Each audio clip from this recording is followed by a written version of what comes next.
Good morning, fourth grade friends. Welcome to Distance Learning and Reading, Cycle 3, Day 5. Today, we're going to do Part 1 of our analytical writing for Kitoto the Mighty. As always, you can find all your reading resources on Clever by using the HMH Ed app. First, let's take a look at our objectives for the day. Students will unlock the analytic writing prompt. Also, students will develop and strengthen their writing by planning while using a graphic organizer. Let's review our steps for unlocking a writing prompt. Number 1, read the prompt carefully. Number 2, circle or highlight the key direction verbs and underline important ideas. Number 3, explain what the prompt is asking you to do in your own words. Number 4, plan your response to the prompt.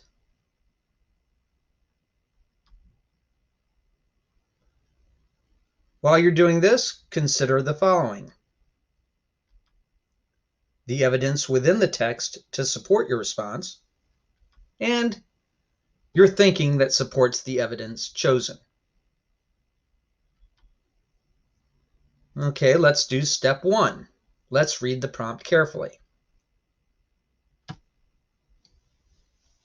Write an original story to tell how Kitoto and Flora work together to solve a problem. Be sure to present a problem that Flora and Kitoto have to solve. Use text evidence to show how the characters' experiences help them solve the problem. To create a well-written response, write a beginning that introduces Kitoto and Flora. Identify a problem that both Kitoto and Flora are required to solve. Organize your information into multiple paragraphs. Use linking words to connect ideas, such as also, however, similarly, on the other hand, overall, as a matter of fact, and surprisingly. Write an ending that summarizes the new scene. And use proper language and conventions, such as capitalization, usage, punctuation, and spelling. Now I need to do the second part. I want to circle the direction verbs and underline the important ideas. What's my first direction verb here? I'm writing. What am I writing? I'm going to write an original story. I also notice in this that I'm going to be using characters not just from the story we read, but from a previous story. In our story, I need to present a problem that Flora, from Flora and Ulysses, and Kitoto, from Kitoto the Mighty, have to solve. I need to use text evidence to show how the characters' experiences help them. When I'm creating a well-written response, I have to write a beginning, identify a problem, organize my information, use linking words, write an ending, and use proper language and conventions. Okay, now I want to go back and say what my writing prompt is in my own words. Well, I know I'm going to have to write a story that uses the characters Flora and Kitoto in it. In the story, they have to work together to solve a problem. When I have them doing this, I need to use evidence from the other stories to show how their experiences help them. And from looking at the directions, I'll probably need at least 3 paragraphs, a beginning, a middle, and an end. And of course, I'll make sure my words are spelled correctly I use capitalization, punctuation like periods, and make sure that, I don't have any sentence fragments or run-on sentences. Since I'm writing a story, when I plan my story, I'm going to use a story map like this. This has all the elements of a story on it and will help me plan it. First thing in the story map is a space for the characters. These are the people or the animals in the story. I also have a box to record the setting. This is where and when the story takes place. As it says in my writing prompt, I need a problem for my characters to solve. These will make up the beginning of my story. The middle of my story will include the attempts to solve the problem by the characters. This is most of the story, and it takes place in the middle. My end of the story includes the solution. This is how my characters solve the problem. By filling in all this, I'll be able to have my plan for my story.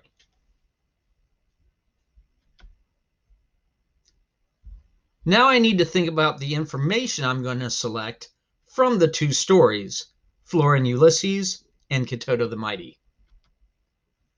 I need to revisit the text. In this case, I'm going to have to revisit both texts. I'll need to identify the traits of Flora from the first story, Flora and Ulysses. I don't know if I'll need the traits of Ulysses, but I'll definitely need the traits of Kitoto. I'll need to develop a problem, a plot, a solution. And the things I want to consider: new characters and a new setting. Let me go over about what I know about the characters already. My first character is Flora. That's the girl from the story Flora and Ulysses. If I remember it correctly, she's the one that saved Ulysses from the vacuum cleaner. My other character is Kitoto, the mouse from Kitoto the Mighty. Let me reread a few pages from Flora and Ulysses to help remind me what Flora was like. It says, Flora Bell Buckman was in her room at her desk. She was very busy. She was doing two things at once. She was ignoring her mother, and she was also reading a comic book entitled The Illuminated Adventures of the Amazing Incandesto. Flora, her mother shouted, what are you doing up there? I'm reading, Flora shouted back. Remember the contract, her mother shouted. Do not forget the contract. At the beginning of the summer, in a moment of weakness, Flora had made the mistake of signing a contract that said she would work to turn her face away from the idiotic hijinks of comics and toward the bright light of true literature. Those were the exact words of the contract. They were her mother's words. Flora's mother was a writer. She was divorced, and she wrote romance novels. Talk about idiotic hijinks. Flora hated romance novels.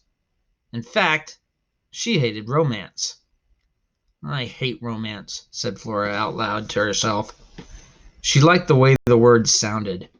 She imagined them floating above her in a comic strip bubble. It was a comforting thing to have words hanging over her head, especially negative words about romance. Let me review some things that it says on this page about Flora. It says she was ignoring her mother, and she was also reading a comic book. It also talks about how she hated romance novels and hated romance. Okay, so now remember, Flora loves comic books, hates romance novels, hates romance. Let me keep reading. Flora's mother had often accused Flora of being a natural-born cynic. Now look at the bottom, it says, a cynic is someone who always expects bad things to happen. Flora suspected that this was true. She was a natural-born cynic who lived in defiance of contracts. Let's see. Defiance at the bottom of the page says, if you act in defiance, you know something is not allowed, but you do it anyway. Yep, thought Flora, that's me. She bent her hand and went back to reading about the amazing incandesto. Okay, there's some more details here about how she's a natural-born cynic and how she lived in defiance of contracts. I have some details here I can put down about Flora. I know she likes comics, hates romance, is a natural-born cynic, and she lives in defiance of contracts and her mother. Let me keep on reading, see what else I can find out about her. Terrible things can happen to you detailed what action to take if you inadvertently consume plastic fruit. This happens more often than you would suppose. Some plastic fruit was extremely realistic looking. How to perform the Heimlich maneuver on your elderly Aunt Edith if she choked on a stringy piece of steak at an all-you-can-eat buffet. What to do if you were wearing a striped shirt and a swarm of locusts descended. Run, locusts eat stripes. And, of course, how to administer everyone's favorite life-saving technique, CPR. Terrible things can happen to you did not, however, detail exactly how someone was supposed to give CPR to a squirrel. Yes, this was the part when she pulled Ulysses out of the vacuum cleaner. I'll figure it out, said Flora. What will you figure out, said Mrs. Tickham. Flora didn't answer her. Instead, she bent down and put her mouth on the squirrel's mouth. It tasted funny. If she were forced to describe it, she would say that it tasted exactly like squirrel. Fuzzy, damp, and slightly nutty. Have you lost your mind, said Mrs. Tickham. Flora ignored her. She breathed into the squirrel's mouth. She pushed down on his small chest. She started to count. I have a few details here that help me understand Flora better. After thinking about terrible things can happen to you, she says she can figure it out. And then she bent down and put her mouth on the squirrel's, and she started doing CPR on him. This lets me know that Flora is a good problem solver.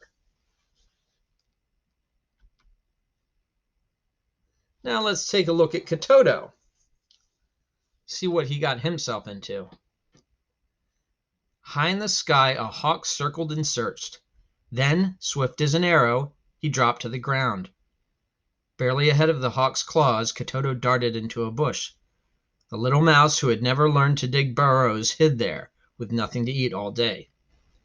The next morning, before the sun was up or the hawk awake, Kitoto scurried hungrily across the savannah. He had found a fallen boa fruit, but another creature had seen it first, and the delicious seeds were gone.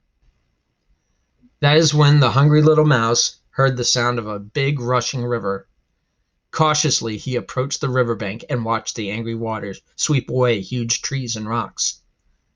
How powerful the river is, thought Kitoto, and he had an idea.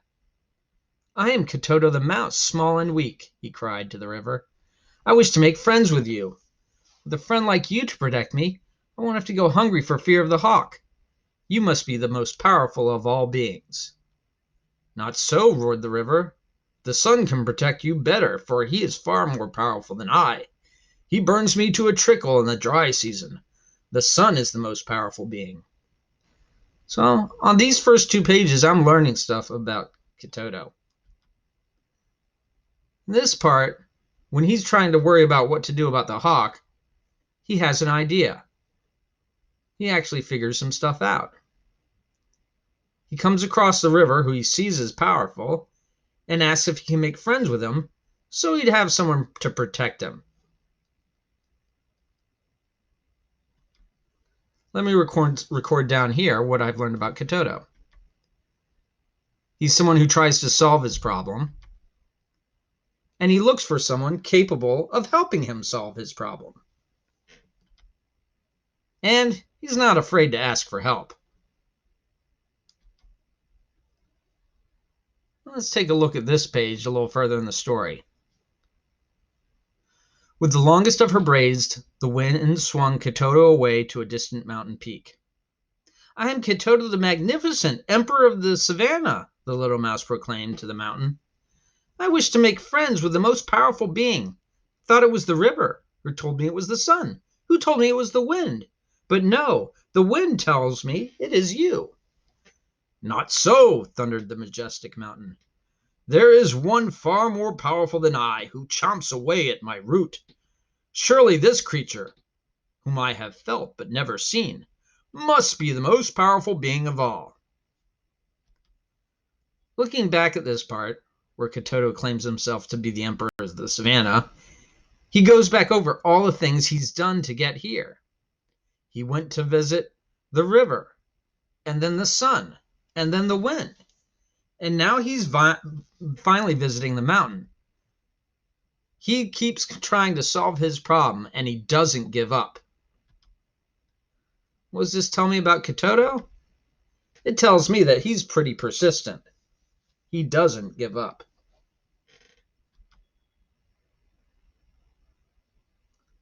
Now this is the part where he's inside the mountain.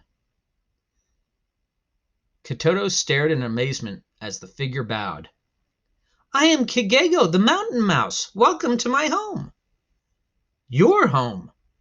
You built all this? Kitoto asked. The paths? The tunnels? Everything? Everything, replied Kigego, with nothing more than my teeth and a lot of hard work. Her eyes glowed proudly. Come. Like old friends, the two mice explored the winding pathways. They enjoyed a game of hide and seek in the mazes. They played catch with shiny pebbles. Then they fell asleep on cushions of soft earth. When they awoke, Kigego unearthed a sumptuous hoard of bulbs, tubers, and roots. I'll teach you the secrets of the ground, she promised, chuckling. Kitoto chuckled back and said, and I will teach you the secrets of the savannah. Well, if I look at this, there's a couple of details about what happens to Kitoto here. When he meets Kigego, the mouse, just like him, he learns a few things. That there's food to be found in the mountain. And she also lets him know that she can teach him more. So I'm going to say that Kitoto clearly learns how to survive in the mountain.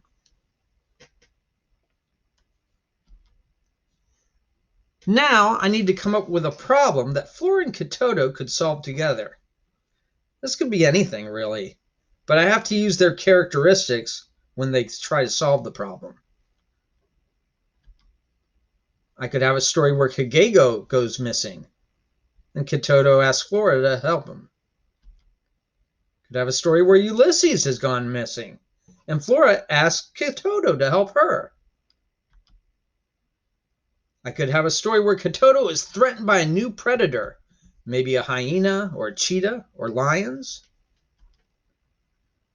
I could have Flora getting lost on the savannah and needing Kitoto's help. I could also have Kitoto and Flora getting stuck on a deserted island together and have to find their way back to their homes.